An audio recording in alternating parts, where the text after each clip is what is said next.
Actually, we have an international definition. Ang definition talaga ng child labor based on the, the law ay it is an economic exploitation of children. So, children are engaged in hazardous work, work that is detrimental to their health, to their well-being, affecting their physical, psychological, moral, and even their existence. So there's a chance if a child is in child labor, there's a chance that the life will be at stake. And then it is something economic in nature kasi work that is expected to be compensated in exchange of something na economic. So the child is working so that he or she can earn. Unfortunately, it's child labor because it's hazardous. So hindi talaga acceptable na work para sa bata. Ano pong age range na kino-consider na child labor yun? Ang mga bata na nagsasadlak sa child labor, they are from 6 to 17 years old. Kasi dito, ang definition kasi natin sa child ay below 18. So definitely 17 pababa. Pero as early as 6 years old, na-engage na rin sila sa child labor. What are the forms of child labor in the country? We have 6 forms of child labor na worst. Tinatawag na pinaka-mapanganib na uri ng child labor. Ito ang child labor sa sugarcane plantations, child labor sa mining and quarrying, child labor sa pyrotechnics, child labor sa deep sea fishing, sa domestic work, even yung mga nagpapakatulong, talagang considered as child labor yan. And then, of course, yung prostitution. 6 worst forms. However, we have emerging worst forms of child labor, like what you said, yung nasa streets, begging, selling, na nagiging reason din kung bakit minsan nagiging children in conflict with the law sila. Apart from that, yung scavenging, kung alam niyo yung dating Smoky Mountain sa Tondo at ngayon sa Payatas, and also in Tondo again, even if there's no yung tambakan ng basura, meron na namang mga ibang tinatambak doon. So, scavenging would be one. So, not only in the tambakan, pero din sa streets ng Metro Manila at saka other cities in the Philippines, maraming scavengers. So, yun yung mga emerging. Pero yung iba naman, tinuturing nila, siyempre, lahat naman, basta hazardous child labor, pero nabanggit ko lang kanina worst forms, no? Pero yung mga bata na nagtatrabaho sa paggawaan, mga factories, child laborers din kung nalalabag yung mga sinasabi ng batas na hangganan ng isang trabaho, yung isang normal na trabaho para sa bata. Yung pong mga, kunwari, meron po kasi sa Espanya, yung iba naman po doon, hindi po namin alam kung may consider pa namin child labor kasi ang alam po namin is lahat sila doon pino-force magtrabaho. So ano po ba ang pinagkaiba ng child ng pinagtatrabaho sa meron daw pong amo? Hindi ko alam kung meron kung pinagtatrabaho sila ng parents nila, basta safe yung trabaho, okay? Kasi sabi ng batas natin, yung Republic Act 9231, ang sabi niya, kapag ang isang bata ay nagtatrabaho sa pangangalaga at supervision ng mga magulang, okay lang. Pero provided hindi siya lalampas sa 8 oras, hindi mula alas 6 ng hapon hanggang hindi yung mag-overnight hanggang umaga, hindi pwede yun. Hindi na-expose ang bata sa mga hazards. Halimbawa, kung nagtatrabaho ka, may magulang ka pero nasa streets ka naman, hazardous pa rin yun, child labor pa rin yun. Kung may component ng nagbebenta siya, ng mga sasakyan, gabi na, hindi pa umuwi, nagbebenta ng sampagita, kung ano, sigarilyo, child labor yun. Ngayon yung may amo, child labor talaga siya. Kasi halimbawa, tinuturing na child work kapag tinatrain ka sa loob ng bahay, no? Yung, kunwari, tutulong ka na magsaing, tutulong ka na maghugas. Pero kapag nagsaing ka, naghugas ka, naglaba ka sa ibang bahay, babayaran ka, child labor yan. Kasi ang sabi ng batas natin, maski anong uri ng trabaho, basta nandun sa pangangamuhan, i-consider siya na child labor. Kasi may components siya na, may tendency siya na mag-overtime, aapihin, tapos lalo na patitigilin ko sa pag-aaral, child labor. What is the current status of child labor in the Philippines? Are there any developments po throughout its history? May mga developments naman dahil maraming nangyari. Like, there's already a national program on child labor, the National Child Labor Program or Philippine Program Against Child Labor. No, ito ay sinalihan ng mga NGOs at mga government para all together they can design programs and services na strategic para matugunan ang mga problema ng child laborers. Pangalawa, dumami din yung mga funding natin. Kagaya nga dito sa ERDA, yung Abacatry, it's a very big project funded by the United States Department of Labor. It's a 4-year time-bound project for child laborers in sugarcane plantations. Because child laborers in agriculture are the ones having the most number, like it's 62% of all the child laborers in the country. And right now, we have 5.49 million working children. However, out of that number, 2.9 ang nasa hazardous work. Although hindi pa natin na-measure kung nabawasan o hindi, ang magandang indicator ay nag-work together ang government at civil society para masugpo ito. At may mga corresponding changes sa local level, like yung pagkakaroon ng seal of child-friendly local governance.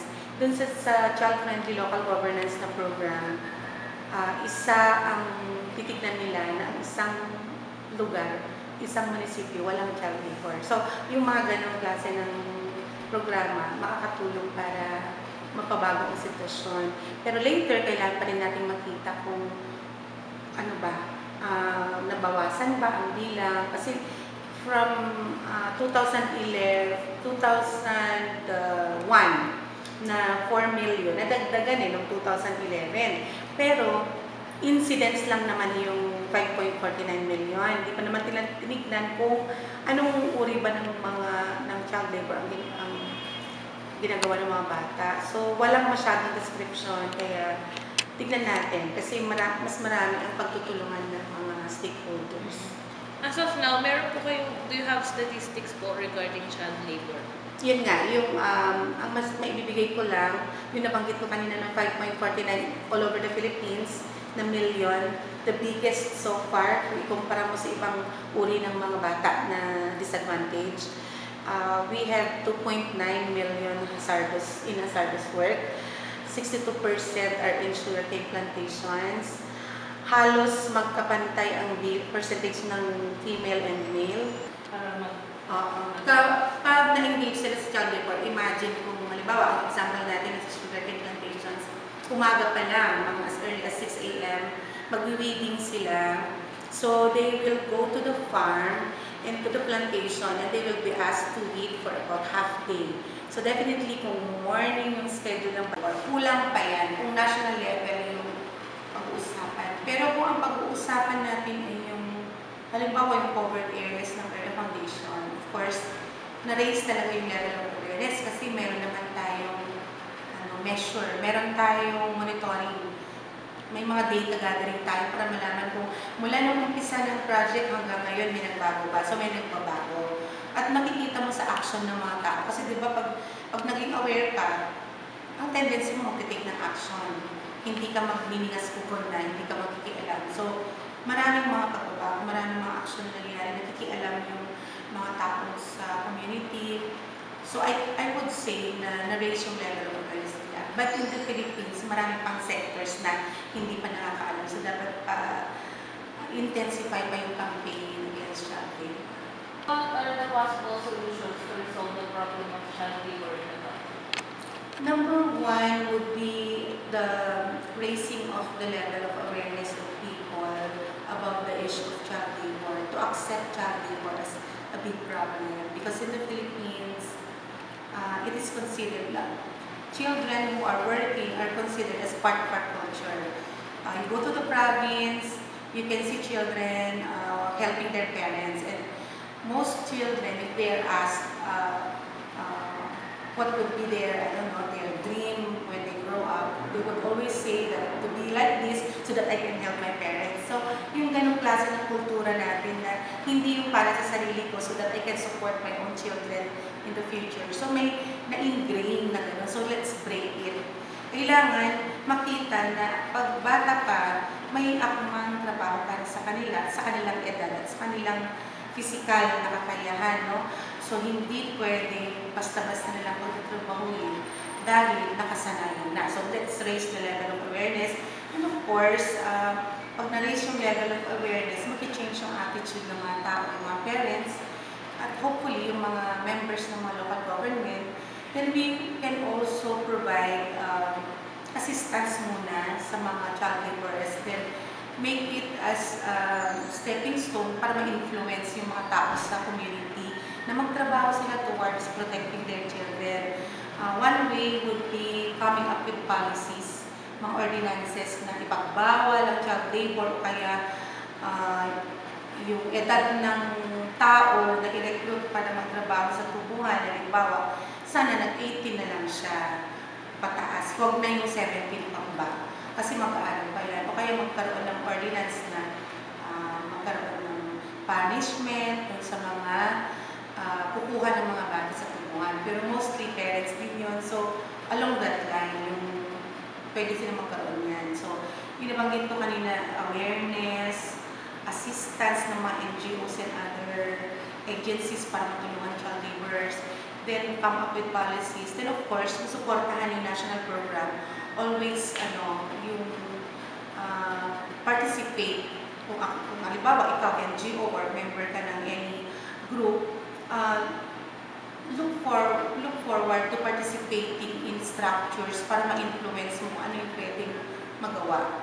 And then, syempre, kailangan ding maturuan yung mga bata na sila mismo, matuto sila na may mga karapatan sila at hindi pwedeng basta-basta nilang susunod kung hindi naman tama. So, those are some of the possible solutions. Working together, assistance, awareness ng mga stakeholders, saka yung awareness ng mga bata. Sa tingin niyo po, Implementation ng lahat ng mga strategies na nabanggit sa iba't ibang committees nito, it remains to be seen kung paano siya mag-create ng results. Kasi right now, although we have a program, I don't see that all of the members of the National Child Labor Committee, yung National Child Labor Committee, sila yung gumawa ng program na yan. It is composed by government agencies ng lahat ng departments, especially those working with children like DSWD, DOH, DOJ, DOLE, etc., etc. And the CSOs, like ERDA is one of those. We have to see na talagang from the national level to the local level, regional, provincial, nagkakascade. Yung makita mo din na anong corresponding programs sa baba para magawa yung gusto ng programa na ito. So, hindi pa natin yun napatunayan masyado. Kasi, mangilan-ngilan lamang ang nagpapatuloy ng kanilang commitment.